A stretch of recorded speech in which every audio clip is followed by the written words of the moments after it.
Everyone, सो अब start करते हैं कैरेक्टर स्केच पार्ट 2। पिछला जो वीडियो था जहां पे कैरेक्टर स्केच स्टार्ट किया था फर्स्ट फ्लाइट के पहले 3 chapter letter to God, second था Nelson Mandela and third 2 stories about flying. अगर आपने वो नहीं देखा है तो लिंक जो है डिस्क्रिप्शन बॉक्स में दे रखा है, please go and observe that also. And आप ही के डिमांड पे आया है कैरेक्टर स्केच पार्ट 2। तो अब हम देखने वाले हैं कैरेक्टर स्केच पार्ट 2 के अंदर पहला क्या आ जाता है। तो पहला आ जाता है from the diary of Anne Frank. वैसे यहाँ पे 2 कैरेक्टर्स इंपॉर्टेंट हो जाते हैं, लेकिन मिस्टर कीजिंग के बारे ज्यादातर नहीं पूछा जाता है, पूछा जाता है अबाउट एन फ्रैंक। तो एन फ्रैंक के लिए हम कौन कौन से शब्दों का यूज कर सकते हैं। एन फ्रैंक के लिए अपन कह सकते हैं ऑप्टिमिस्टिक, बिकॉज जिस कंडीशन में थी, जिस कंडीशन में पूरी फैमिली को हाइड करना पड़ रहा था अपने आप को नाजीज से बचाने के लिए, still at that moment of time Anne Frank was optimistic. She always sees the bright side of the life. So optimistic, hopeful, आशावादी।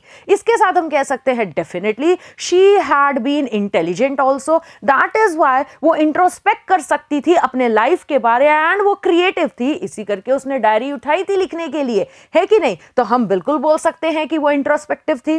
नेक्स्ट आ जाता है good sense of humour, because जब वो मिस्टर कीजिंग को रिप्लाई देती है वो थोड़ी सी स्टबन भी होती है कि हाँ, जो मैंने बोला है या जो मेरे माइंड में चल रहा है वो चीज मैं अपना प्रूव करके बताऊं। तो इसे कई लोग इसको पॉजिटिव नहीं बोलेंगे, तो इसको ढीठ भी बोल सकते हैं, इसको स्टबन भी बोल सकते हैं, राइट। तो यहां पे बात आती है कि थोड़ा सा स्टबन होती है, लेकिन साथ ही साथ अपने पॉइंट को प्रूव करने के लिए she is playful, I mean she was playful, and इसी करके थोड़ा सा गुड सेंस ऑफ ह्यूमर के साथ थोड़ा सा मूड लाइट रखते हुए वो अपनी डायरी में फ्रेम करना स्टार्ट करती है कि किस तरह से उसने ऐसे लिखा था ऑन चैटर बॉक्स। तो that is why I have written playful, good sense of humour, और साथ ही साथ मैंने लिखा है रेजिलिएंट, क्योंकि जब वो अपने आप को हाइड करके बैठी थी, ऑप्टिमिस्टिक थी, एडवर्स सिचुएशन में रहने के बाद भी, इतने सारे ऑब्स्टिकल्स, इतने सारे चैलेंजेस में रहने के बाद भी हम नहीं समझ सकते हैं ऐसा टाइम जो हमने जिया ही ना हो, कि इस तरह का टाइम जब वर्ल्ड वॉर का टाइम है,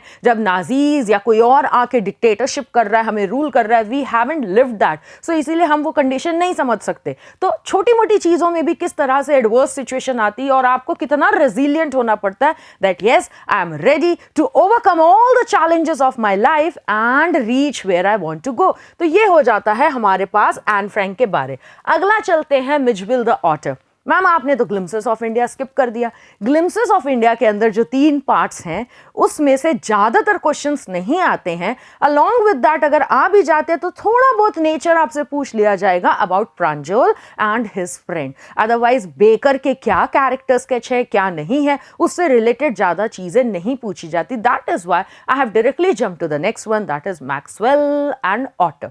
तो Mijbil the otter, animal lover. कौन था एनिमल लवर? तो ये जो हम पूरा देख रहे हैं ये किससे रिलेटेड है? ये है अपना प्रोटैगनिस्ट से रिलेटेड, यानी कि हम मैक्सवेल के बारे में बात कर रहे हैं। वैसे तो प्रोटैगनिस्ट, मेन कैरेक्टर कौन है, तभी तो चैप्टर का नाम है Mijbil the otter, because Mijbil is the main character, जिसे नाम किसने दिया है? मैक्सवेल ने। लेकिन मैक्सवेल भी तो एक कैरेक्टर है जो मिचबिल को लेकर के आता है, उसकी आइडेंटिटी रिवील होती है। तो मैक्सवेल कैसा है? पेट लवर है, एनिमल लवर है। वो इतना ज्यादा पेशेंट है कि लोग जब उससे क्वेश्चन करते हैं, वो पेशेंट है, लोग जब उससे क्वेश्चन करते हैं तो वो अपना टेम्पर को खोता नहीं है।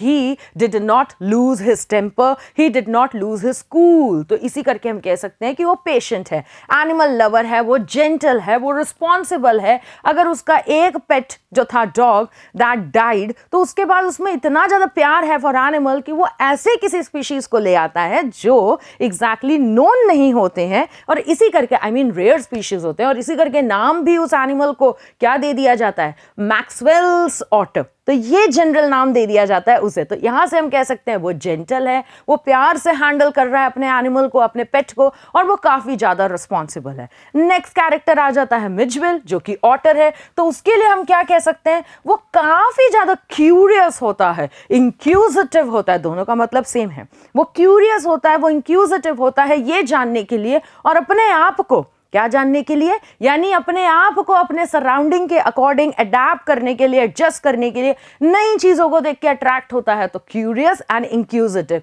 डेफिनेटली सी बात है कि वो भी थोड़ा सा इमोशनल हो जाता है क्योंकि उसको अपने अकॉर्डिंग सेट होने में थोड़ा टाइम लगता है। So definitely we can go for this. ज्यादा इमोशनल हो जाता है तो इमोशनल के साथ हम कह सकते हैं कि मिचबिल जो है वो इमोशनल है, वो एफेक्शनेट है, क्योंकि वो ग्रेजुअली अपने आप को अडैप्ट करने की कोशिश कर रहा है as per the new environment. Moreover उसकी इमोशनल डेप्थ कहाँ नजर आती है? जब वो एक स्ट्रॉन्ग बॉन्ड क्रिएट करने की कोशिश करता है बिटवीन हिम एंड मैक्सवेल। हम कह सकते हैं definitely he loves water, that is why we can use this word कि वो प्लेफुल है, एंड इतनी सी बात कि वो इंटेलिजेंट तो डेफिनेटली है, तभी वो चीजों के अकॉर्डिंग अपने आप को ढाल पाता है एंड चीज़ों के अकॉर्डिंग अपने आप को ढाल पाता है। वो क्यूरियस होता है, वो इंटेलिजेंट है, उसकी इमोशनल डेप्थ हमें नजर आ रही है। So all these words you can use. Next आ जाते हैं हम madam rides the bus.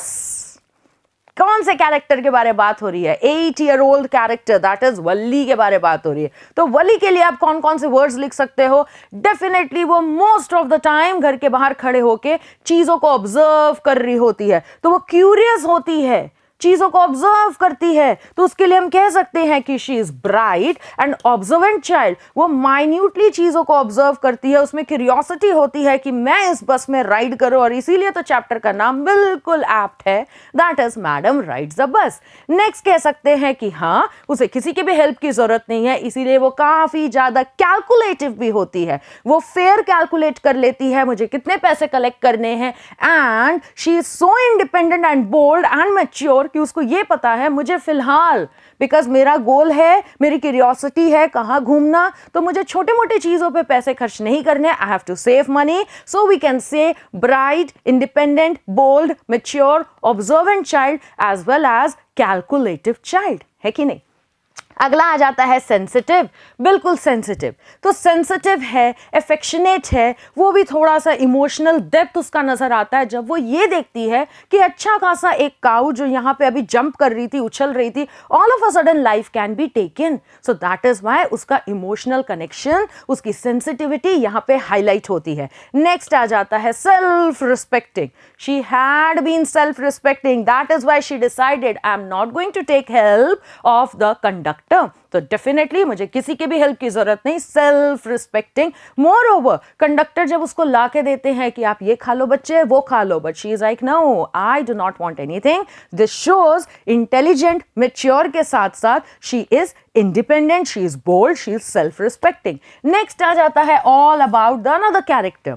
What is the another character? Who is the another character? And that is conductor. तो कंडक्टर बड़े cheerful से होते हैं, पेशेंट होते हैं, रिस्पॉन्सिबल होते हैं। वो ये जान लेते हैं कि वल्ली को हेल्प की जरूरत नहीं, बट स्टिल एक बच्ची की तरफ जो अकेले बैठी है उसकी तरफ मुझे कितना रिस्पॉन्सिबल होना है, that is reflected when we talk about this character. वो चीयरफुल है, वो फन लविंग है, वो काफी ज्यादा पेशेंट है, वो प्लेफुल वर्ड्स को यूज करते हैं, वो काइंड है, वो हम्बल है, वो मॉडेस्ट है, उनका हेल्पफुल नेचर है, वो रिस्पॉन्सिबल है। साथ ही साथ जिस तरह का टेम्परामेंट वल्ली दिखाती है, वहां से कहीं बहस ना हो जाए, डिस्प्यूट ना क्रिएट हो जाए, मैटर लाइट रखने के लिए हम कह सकते हैं we can consider this man as a peacemaker, कि वो शांति भी बना के रखना चाहते हैं। एंड ये वर्ड मैंने पहले भी कहीं यूज किया है और मेरे पिछले वीडियो में ही यूज किया, कहाँ यूज किया है वो आपको अच्छे से पता है। तो आई होप जो हमने देखा आज 3 चैप्टर को लेके वो आपको समझ आया है, and you are able to learn